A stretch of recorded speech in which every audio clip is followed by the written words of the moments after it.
चालान काटने से या चालान का एक जुर्माना लगाने से ट्रैफिक नियमों का पालन नहीं किया जा सकता। किसी व्यक्ति को सुंदर बनाने के लिए उसके नाम को स्मार्ट कर दिया जाता है। स्मार्ट नाम रखने से शहर स्मार्ट नहीं हो जाएगा। क्या आप देखिए जितनी भी घटनाएं हो रही हैं वो मोस्टली बच्चों की, टीनेजर्स की हो रही हैं। इसमें हम शासन को चाहिए कि गली मोहल्लों में इस तरह के कार्यक्रमों को ऑर्गेनाइज कराएं। तभी चालान कट रहे हैं, इसलिए हेलमेट दिख रहे हैं लोगों के सर पे। हो सकता तो मैं समझता हूँ कि हमारे आला अफसर जो हैं वो एसी रूम में बैठते हैं, लेकिन जो छोटा पुलिसकर्मी होता है उसके साथ समस्या है। इसको जो लोग हेलमेट नहीं लगा रहे हैं उनसे मेरा अनुरोध है कि वो हेलमेट का यूज करें और गाड़ी को स्लो चलाएं और अपनों का और अपने बच्चों का और अपने परिवार को ध्यान में रखते हुए यातायात नियमों का पालन करें। नमस्कार, स्वागत है। आज एक ऐसा मुद्दा जिससे फिरोजाबाद की जनता जूझ रही है। बता दें कि आज हम जिस जगह खड़े हैं नेशनल मार्ग है। यहाँ से प्रतिदिन तमाम लोग गुजरते हैं, लेकिन सबसे बड़ी जो समस्या शहर में है वो जाम की समस्या हमें देखने को मिलती है। जाम की समस्या से घंटों वो लोग जो शहर में रहते हैं, निवास करते हैं, परेशान रहते हैं। आज इसी मुद्दे पर हम बात करेंगे। प्रशासन द्वारा तमाम अभियान चलाए जाते हैं, उसके बावजूद भी जाम की समस्या जो है वो जस से तस बनी हुई है। आज हमारे साथ वरिष्ठ समाज सेवी डॉक्टर जफर आलम जी मौजूद हैं। उनसे जानेंगे, सर फिरोजाबाद में जाम की समस्या बहुत बड़ी समस्या है, क्या कहना चाहेंगे आप ट्रैफिक के लिए? देखिए, ट्रैफिक नियमों का पालन तो जनता कर रही है, देख रहा हूँ पहले से काफ़ी चेंजेस हैं, लेकिन प्रशासन की तरफ से जो व्यवस्था होनी चाहिए आज भी वो व्यवस्था वैसी नहीं है।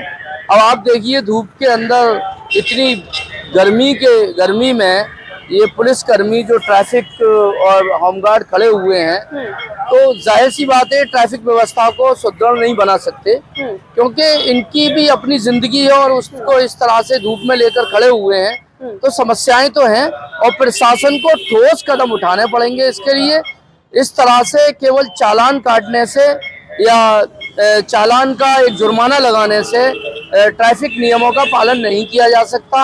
आप देखें ये रोड है, अब रोडों का ये इतना छोटा रोड है, यहाँ से किस तरह से ट्रैफिक व्यवस्था के नियमों का पालन किया जा सकता है? मुझे नहीं लगता। इसमें एक ठोस कदम उठाने की आवश्यकता है। सर, बड़ा सवाल देखा जाता था कि कहीं ना कहीं हर बार अभियान चलाए जाते हैं, हेलमेट के लिए चालान भी काटे जाते हैं, उसके बावजूद भी लोगों में अवेयरनेस जो है वो कहीं ना कहीं कमी देखने को मिल रही है। क्या वो बड़ा कारण है? देखिए, जहाँ तक मैं देख रहा हूँ पहले से ज्यादा लोग हेलमेट लगा रहे हैं, ये सच है। जनता इस जगह गलत नहीं है और जो थोड़े से बचे हैं वो भी लगाने लगेंगे।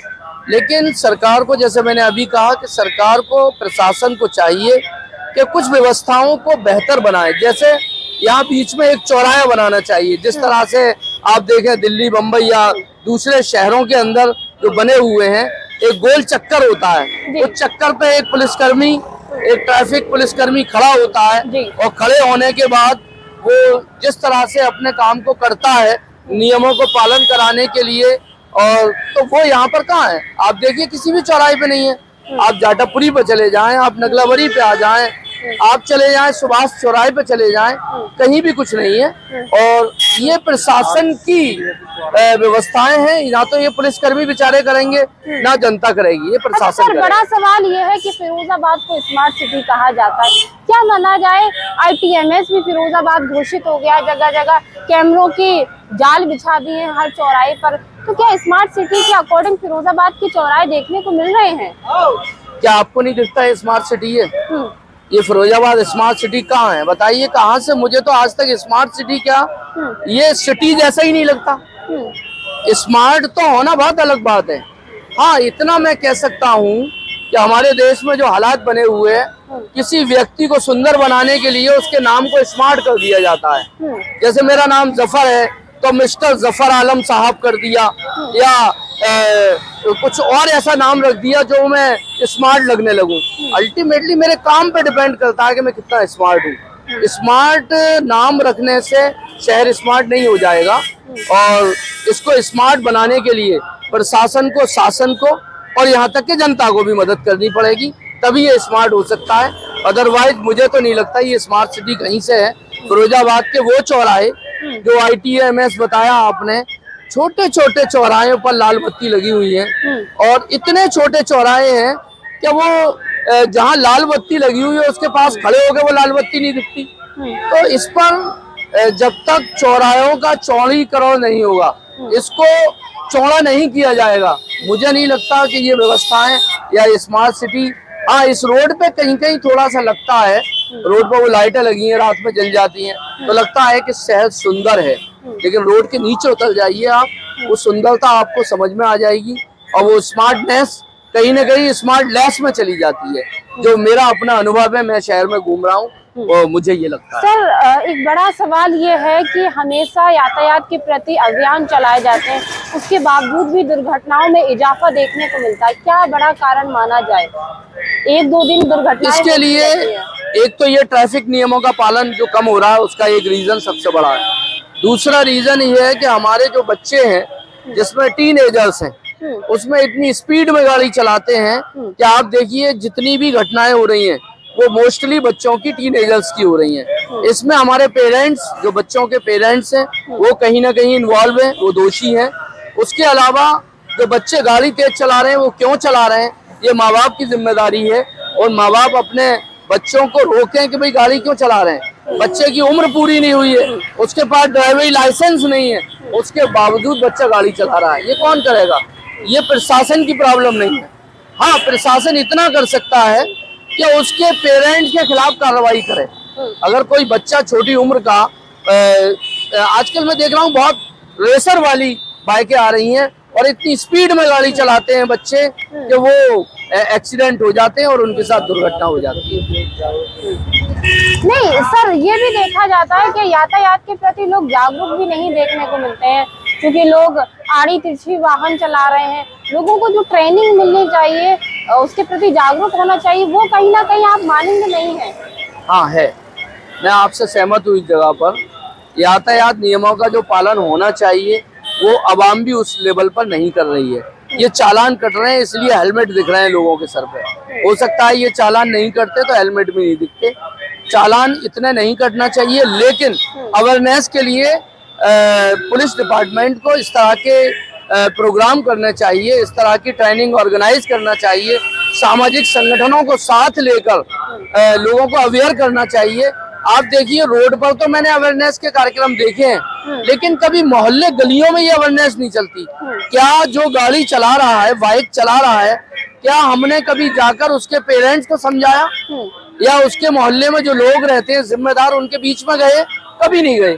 कई बार जो मंथ आता है यातायात नियमों को पालन करने के लिए, एक मंथ आता है, शायद नवंबर का महीना होता है, उस महीने में जरूर मैंने देखा है कि वो पुलिसकर्मी कुछ खड़े हुए होते हैं, सुभाष चौराहे पर एक कार्यक्रम हो जाता है पुलिस के साथ, कुछ सामाजिक लोग आ जाते हैं और उसमें वो कार्यक्रम होने के बाद वो समाप्त हो जाता है। लेकिन इस तरह से मुझे नहीं लगता कि वो बहुत ज्यादा हो सकता है।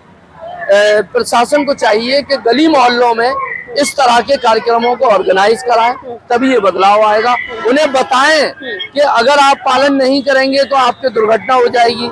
छोटे बच्चे से आप गाड़ी चलवाएंगे तो ये बच्चे की जान जा सकती है। तो इस तरह के जो है और अभियान चलाने की जरूरत है। फिरोजाबाद में हर चौराहे पे देखते हैं यातायात पुलिसकर्मी है, जो ऐसी तपती धूप में हम लोग नहीं खड़े हो रहे, पसीना आ रहा है, गर्मी लग रही है, गला सूखने लगा। हम लोग हर चौराहे पर देखते हैं कि पुलिस कर्मियों के लिए कोई बूथ नहीं है, एक दो जगहों पर बस बने हैं। ज्यादातर देखा जाता है पुलिसकर्मी यातायात पेड़ के नीचे बैठ गए या किसी की फल की छतरी लगी है उसके नीचे बैठ गए, मोल खरीद कर पानी पी रहे हैं। क्या कारण माना जाए? व्यवस्थाएं इस पर क्यों नहीं है? अधिकारी एसी में बैठ रहे हैं, लेकिन ये लोग भी तो ड्यूटी कर रहे हैं, उनके लिए व्यवस्थाएं। दरअसल पुलिस डिपार्टमेंट के साथ मेरा बहुत अच्छा रिश्ता है और मैं पुलिस के साथ लगातार पिछले 20 वर्षों से काम कर रहा हूँ। तो मैं समझता हूँ कि हमारे आला अफसर जो हैं वो एक कमरे की चार दीवारी के अंदर बैठते हैं, एसी रूम में बैठते हैं, लेकिन जो छोटा पुलिसकर्मी होता है उसके साथ समस्या है, इसको एक्सेप्ट करना पड़ेगा और सारी आफत उसी के पास आती है। वो दरोगा से लेकर एसआई से लेकर और एक पुलिसकर्मी और होमगार्ड तक ये 24 घंटे काम करते हैं। तो इनके काम को ध्यान में रखते हुए प्रशासन को चाहिए इनकी व्यवस्थाएं करें, और इतनी तेज धूप में या इतनी तेज सर्दी में ये चौराहे पे ही खड़े रहते हैं। इनके लिए जब तक व्यवस्थाएं नहीं होंगी, मुझे नहीं लगता कि यातायात नियमों का पालन भी उतना बेहतर तरीके से हो सकता है। इनके लिए लगकर प्रशासन को काम करना चाहिए। शहर की आवाम से क्या कहना चाहेंगे आप? शहर की आवाम से बस एक ही बात कहूंगा, छोटे बच्चों से बाइक ना चलवाएं। वो हमारे बच्चे हैं, हमारे जिगर के टुकड़े हैं। अगर वो दुनिया से चले जाते हैं तो इसमें सभी को तकलीफ होती है।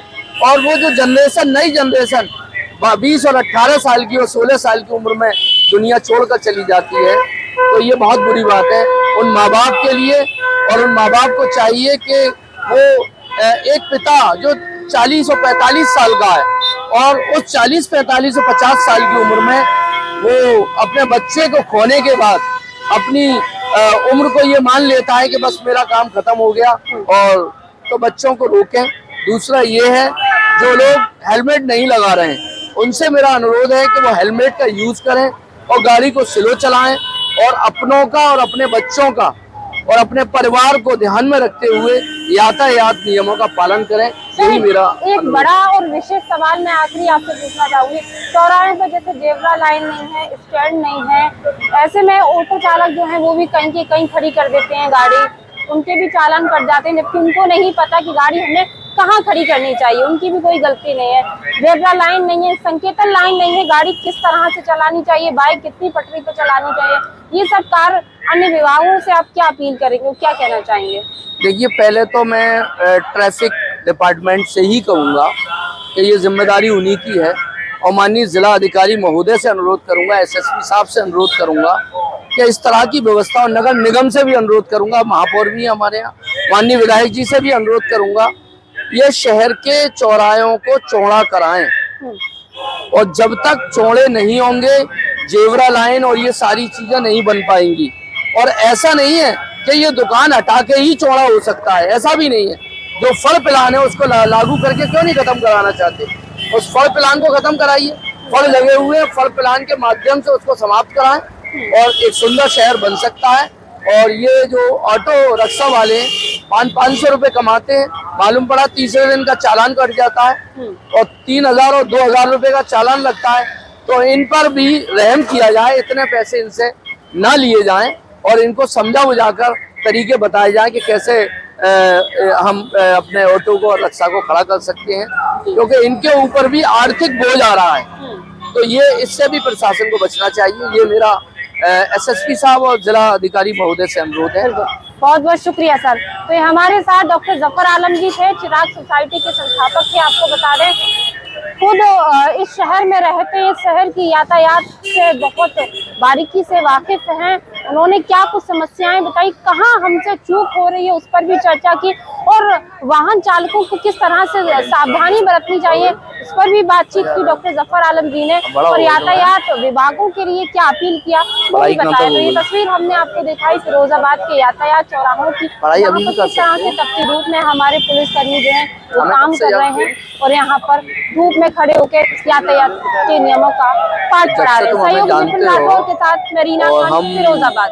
कई आधुनिक मॉडलों के साथ आ गया अब आपके शहर में दमदार बाइक का विश्वसनीय आधुनिक सुविधाओं से सुसज्जित ऑटोमेटिक वर्कशॉप। मां सरस्वती टीवीएस कई अवार्डों से सम्मानित टीवीएस राइडर मात्र 14,999 देकर घर ले जाए एक्सल 100 माट्रा। नव वर्ष की शुरुआत करें टीवीएस जुपिटर के साथ। मामूली कागजी कार्रवाई कर फाइनेंस की सुविधा उपलब्ध, 5 मिनट में ले जाए गाड़ी घर। जल्द पधारे मां सरस्वती टीवीएस, नगला भाऊ, फिरोजाबाद। बढ़ती पेट्रोल की महंगाई में दोपहिया वाहनों के कम माइलेज की परेशानी से अब मिलेगा छुटकारा, क्योंकि अब आ गई बाजार में दमदार किस्म की इलेक्ट्रॉनिक स्कूटी और मोटरसाइकिल। जेब खर्च की बचत और आकर्षक ऑफर के साथ घर ले जाएं electronic bike. Hope enterprises electronic वाहनों का शहर का प्रथम शोरूम।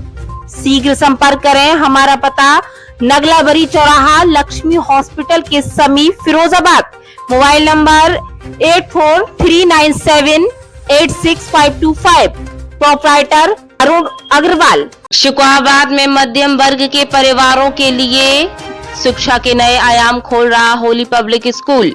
सरकार द्वारा मान्यता प्राप्त फुल्ली इंग्लिश मीडियम स्कूल घर से बाहर घर जैसी आवासीय सुविधाएं पाएं, कम खर्च में उच्च गुणवत्ता, कंप्यूटर की पढ़ाई के साथ सांस्कृतिक एक्टिविटी, स्पोर्ट्स एक्टिविटी के साथ हम कराते हैं सैनिक, मिलिट्री, नवोदय एवं विज्ञान ज्ञान जैसी अन्य तैयारियां।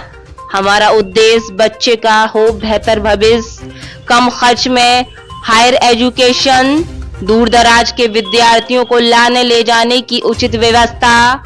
प्रवेश के लिए शीघ्र पधारें। हमारा पता near Krishna resort, Madhoganj, Shukrabad, Firozabad. Mobile number 9456628310। गरीब, असहाय एवं बेटियों के लिए प्रवेश में विशेष छूट। शहर फिरोजाबाद में शिक्षा के नए आयाम खोल रहा सर्वलाल सीनियर सेकेंडरी स्कूल। बच्चों में उच्च गुणवत्ता की शिक्षा के साथ संस्कारों का सरोकार, देश प्रेम की भावना को कर रहा जागृत। बच्चों के शारीरिक, मानसिक एवं सामाजिक ज्ञान के साथ कला, डिजाइन, स्मार्ट कंप्यूटर शिक्षा का एकमात्र संस्थान सीबीएसई बोर्ड नई दिल्ली से मान्यता प्राप्त। बच्चों के लिए स्कूल का हरा भरा खुला वातावरण विद्यार्थियों में कर रहा एक नई ऊर्जा का संचार। छात्रों को लाने ले जाने के लिए वाहन की व्यवस्था, गरीब बेटियों, असहाय बच्चों के लिए विशेष छूट। हमारा उद्देश्य न रह जाए कोई शिक्षा से वंचित। प्रवेश के लिए जल्द पधारें। हमारा पता Premnagar, Dak Bangla, NS2, Sarvalal convent senior secondary school, Firozabad. Mobile number 9536046046। प्रबंधक कामरान खान, प्रिंसिपल इदराक अहमद। खुल गया आपके शहर में सस्ती दवाइयों और विशेष छूट के साथ लाइफ केयर फार्मेसी। जनसेवा मेडिकल पॉइंट, होटल मोनार के पास, बाईपास, जलेसर रोड, क्लब चौराहा, Firozabad. Proprietor Yogish Sharma. Mobile number 8273080841। 21 वर्षों का स्वर्णिम इतिहास बना जड़ से मजबूत। शिक्षा और तकनीकी कौशल के क्षेत्र में चहुमुखी विकास का आधार। मांजनी ग्रुप ऑफ एजुकेशन द्वारा संचालित शिक्षण संस्थानों में छात्रों को पारंपरिक संस्कारों के साथ हुनरमंद बनाने की मुहिम प्ले से लेकर सीनियर सेकेंडरी एजुकेशन के साथ ही IIT, नीट, NDA की तैयारी विशेषज्ञ ट्रेनर द्वारा। शारीरिक, मानसिक विकास के साथ ही डॉक्टर, इंजीनियर, CA एवं अन्य कंपटीशन की तैयारी के लिए अनुकूल माहौल। ग्रुप के शिक्षण संस्थानों में नियमित पाठ्यक्रम के साथ स्किल डेवलपमेंट, कंप्यूटर शिक्षा का विज्ञान, आवासीय सुविधाओं के साथ स्पोर्ट एक्टिविटी, सैन्य रक्षा क्षेत्र में करियर बनाने के लिए अनुकूल माहौल में ट्रेनिंग, सैन्य स्कूल, मिलिट्री स्कूल और नवोदय की सर्वोत्तम तैयारी के लिए उचित स्थान मां अंजनी ग्रुप ऑफ एजुकेशन। शिक्षण संस्थान में प्रवेश के लिए संपर्क सूत्र व पता। Mobile number 9258195021। पता एटा रोड, शुक्राबाद, फिरोजाबाद।